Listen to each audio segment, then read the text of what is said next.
समानता लाने के लिए। तो आरक्षण पे तो ये हम नहीं कह सकते कि किसी एससी को दिया जा रहा है या अल्पसंख्यक को दिया जा रहा है। उनके जो हालात है, सच्चर कमेटी की रिपोर्ट ने स्पष्ट किया है कि अल्पसंख्यक किस तरीके का जीवन जी रहा है। अगर उनको आरक्षण देने की बात की जा रही है, प्रमोशन में आरक्षण पर है, आप दरअसल सवाल का जवाब देना चाहते नहीं पांडे जी। आप दरअसल सवाल का जवाब या तो देना चाहते नहीं या आपको जानकारी नहीं, या नहीं। सुनिए पांडे साहब, या आपको आपकी पार्टी लाइन का ज्ञान नहीं। रामगोपाल जी और मुलायम सिंह जी कहते हैं कि अगर ओबीसी को भी इस प्रावधान में शामिल किया जाता है तो हमें आपत्ति नहीं। मायावती भी कहती हैं कि जो मांग मुलायम सिंह जी और रामगोपाल जी कहते हैं अगर वो होता है तो कोई दिक्कत नहीं। सलमान खुर्शीद भी कहते हैं कि हम इस पर विचार करेंगे। और सुनिए, और आप एक दूसरी राग अलाप रहे हैं। मैं आपसे पूछ रहा हूं कि अगर ओबीसी को भी इसमें शामिल किया जाए तो आप खुश हैं? मैं आपको याद दिलाना चाहता हूं, राग नहीं अलाप रहा हूं जी। समाजवादी पार्टी ने कोई ये नई बात नहीं कही है। अगर आपको लगता है नई बात है तो आपकी स्मृति में कहीं न कहीं विस्मरण है। बिल्कुल समाजवादी पार्टी बिल्कुल विस्मरण नहीं है। साल 2002 में एनडीए ने सबसे पहले प्रमोशन में आरक्षण का प्रावधान किया था। उसके बाद मुलायम सिंह जी ने, जब मायावती जी ने लागू किया इसको सितंबर 2002 में यूपी में, तो आपकी सरकार 13 मई 2005 को मुलायम सिंह जब मुख्यमंत्री थे तब इसको वापस ले लिया गया। अपनी स्मृति ठीक कीजिए आप, वापस क्यों ले लिया? अगर प्रमोशन में दलितों के और ओबीसी के आरक्षण कितने बड़े पैरोकार थे आप, जिसको वापस क्यों लिया? लोकसभा में इस मुद्दे को उठाया था, आप शायद भूल रहे हैं। मुलायम सिंह जी ने पिछली लोकसभा में भी इस बात को उठाया था कि मैं 2005 की बात कर रहा हूं साहब, पांडे जी, जब सरकार थी प्रदेश में आपकी, और आपकी सरकार ने इसको वापस लिया था। पांडे जी बहुत विनम्रता से, मेरा एक छोटा और बहुत सरल सवाल है। सबको आरक्षण मिल गया जिन जिन को आप सब लोग मांग रहे हो। मुझे बताओ उस दफ्तर में जो सवर्ण नौकरी कर रहा है उसको आरक्षण कैसे इंश्योर होगा, ये मुझे समझा दे कोई। एक दफ्तर में 4 सिपाही, एक थाने में 4 सिपाही हैं, 2 दलित है, 2 पिछड़े हैं और 1 है सवर्ण। तो वो सिपाही कैसे, जो सवर्ण है वो कैसे प्रमोशन पाएगा? सिर्फ ये समझा दो ना मुझे इस कानून के बाद। नहीं, देखिए आपने जिस प्रमोशन की बात किया है, देश संविधान से चलेगा, कानून से चलेगा, आपके समझाने से नहीं चलेगा। देश का एक संविधान है, एक कानून है, कानून बनाने की एक प्रक्रिया है, उसके लिए लोकसभा है और लोकसभा इस पर विचार करेगी। अब आप कह रहे हैं कि 4 सिपाही हैं, वहां पर 2 को कैसे न्याय मिलेगा?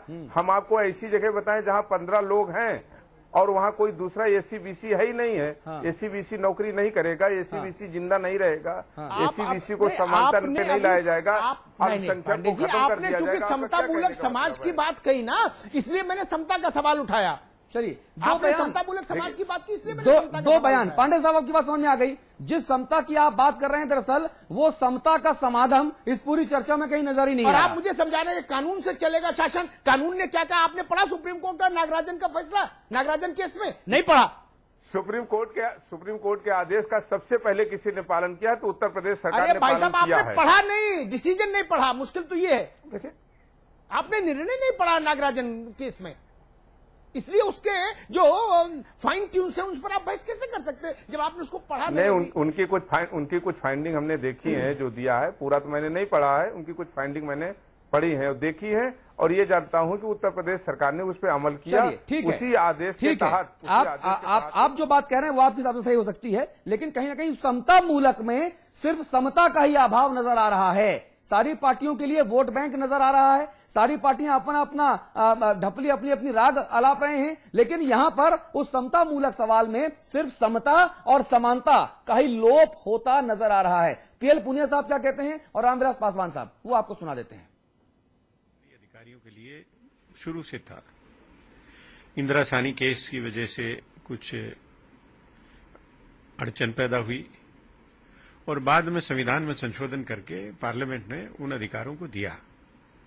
एम नागराज केस में सुप्रीम कोर्ट में उसको चुनौती दी गई और उसमें सुप्रीम कोर्ट ने कहा कि reservation in promotion constitutional amendment वो वैलिड है, कॉन्स्टिट्यूशनली वैलिड है।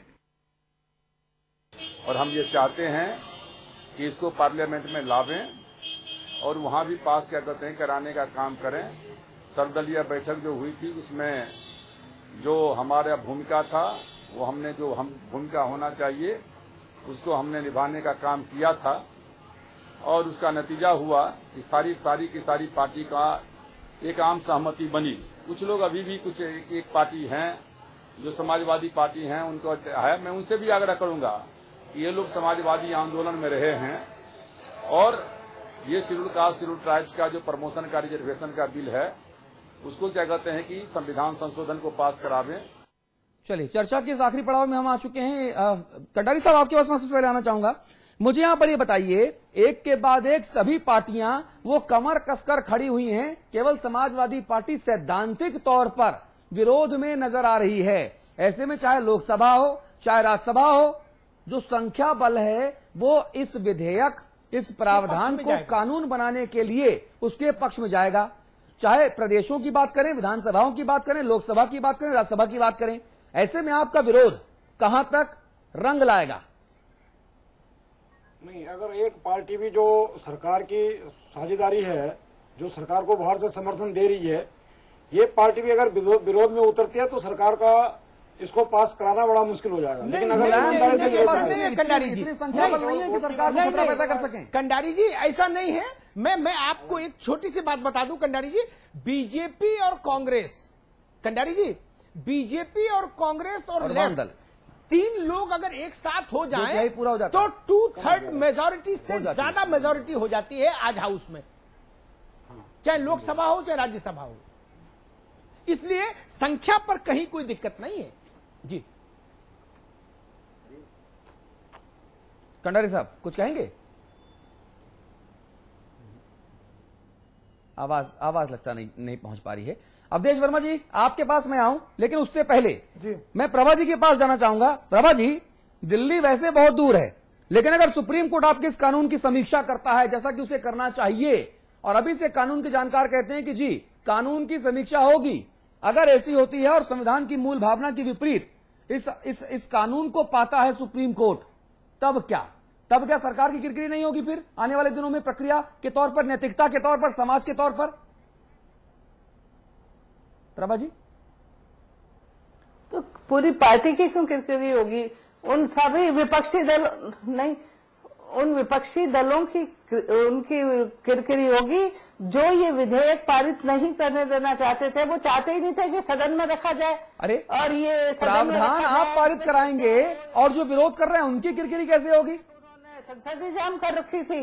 कहते हैं ना कि दर्द कहीं पेट में लेकिन दर्द सिर में बता रहे हैं, तो समस्या वैसी ही थी ये। तो इस बात को जब सरकार ने समझा तो जवाब कुछ और दिए जा रही है। जनहित में, कब्जरों के हित में आखिर इस विधेयक को पास कराना पड़ा।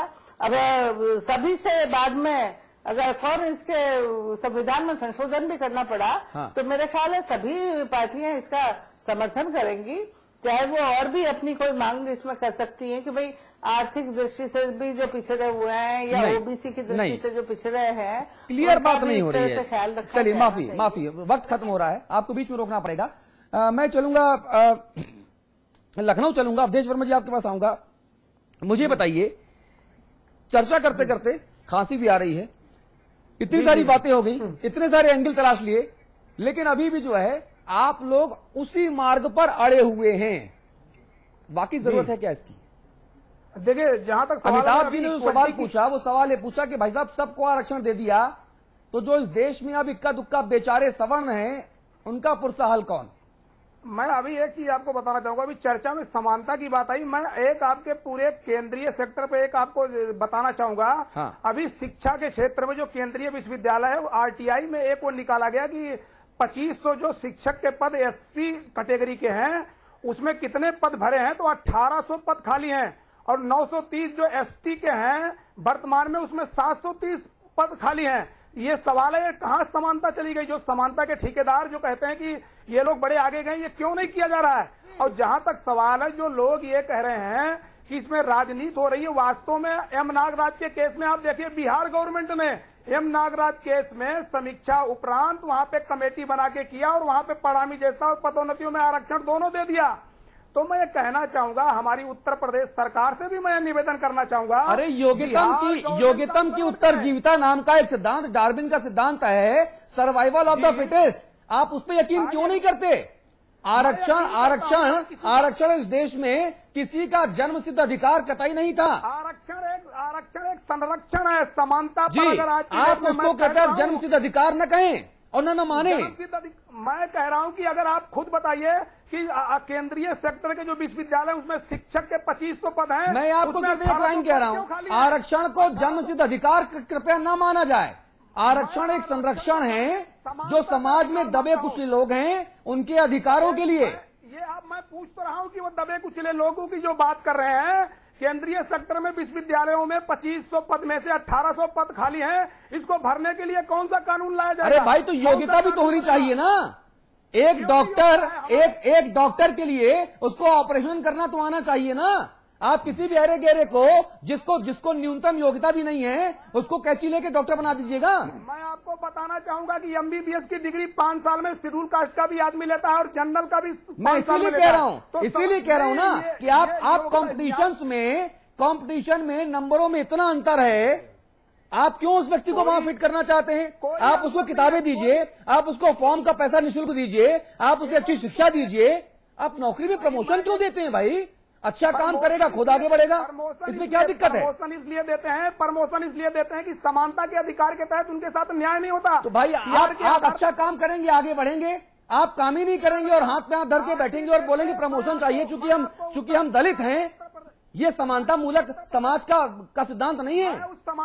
मैं उस समानता की ओर आपको ले जाना चाहता हूं कि मैं उत्तर प्रदेश के 2004 के आंकड़े आप देख लो। यहाँ पे जो सीआर होती है जिसके आधार पे लोगों के प्रमोशन की बात आती है, 80% SC/ST के लोगों के रिपोर्ट ए श्रेणी में खराब कर दी जाती है। ये कहाँ की समानता का अधिकार है? और जब आती है पदोन्नतियों की बात तो उसमें समानता की बात लोग करते हैं। कंडारी साहब, आपसे आपके आखिरी रिएक्शन के लिए आना चाहूंगा। जो बात वर्मा साहब कह रहे हैं, पुरजोर अंदाज में जो बात कह रहे हैं, उससे कितने सहमत हैं आप भी मंत्री हैं। ऐसा कहीं नहीं होता है, ये बिल्कुल गलत कर रहे हैं। जो वर्मा साहब कर रहे हैं बिल्कुल गलत कर रहे हैं। मैं सवाल इसलिए पूछ रहा हूँ कि आप भी उत्तराखंड कर्मचारी सचिवालय संघ के महामंत्री हैं, इसलिए सवाल पूछ रहा हूँ मैं आपसे, क्या वाकई ऐसा होता है? जिसकी क्वालिटी अच्छी होगी उसको कभी गलत नहीं ठहराया जा सकता है। उसको 100 में से 100 नहीं तो 75 मार्क्स दी जाएंगी। क्वालिटी नहीं अच्छी होती।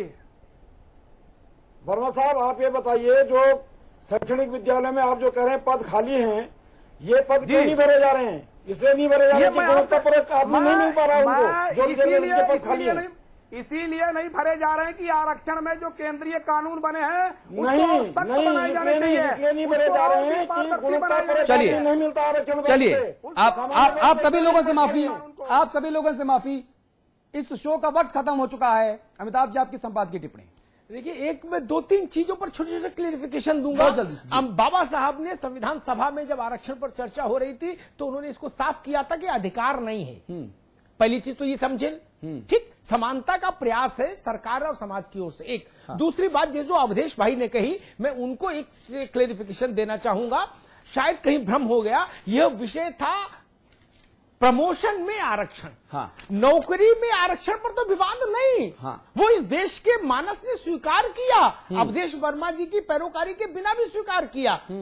जो जगहें खाली हैं वो भरी जाए। लेकिन आपका जो केस है, आज की जो जेरे बहस है, वो इस सवाल पर है कि नौकरी में आने के बाद भी प्रमोशन में आरक्षण हो। मैं मानता हूं समता का सिद्धांत नौकरी देने तक पूरा हो जाता है, ठीक बात है। उसके बाद अपनी परफॉर्मेंस के आधार पर व्यक्ति को प्रमोशन मिलना चाहिए।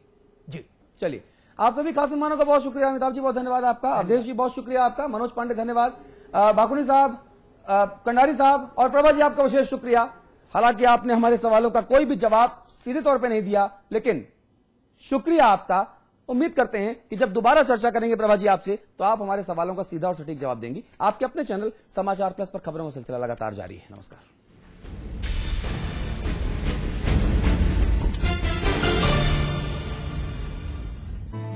India's largest university, with 25,000 students from 26 states of India and 16 countries.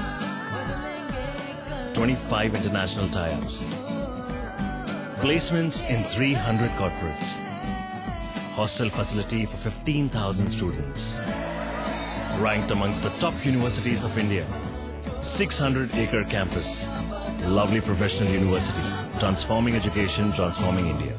एक परफेक्ट इंजीनियर बनने से पहले, स्टॉक मार्केट में अपनी जगह बनाने से पहले, सॉफ्टवेयर प्रोफेशनल बनने से पहले, एक मल्टीनेशनल ग्रुप का सीईओ बनने से पहले, मार्केट के उतार चढ़ाव को समझा, मैनेजमेंट के कॉन्सेप्ट्स को समझा, एक परफेक्ट स्टूडेंट बना। मैंने डिग्री हासिल की। I studied at quantum quantum global campus, जिंदगी को दे नई दिशा।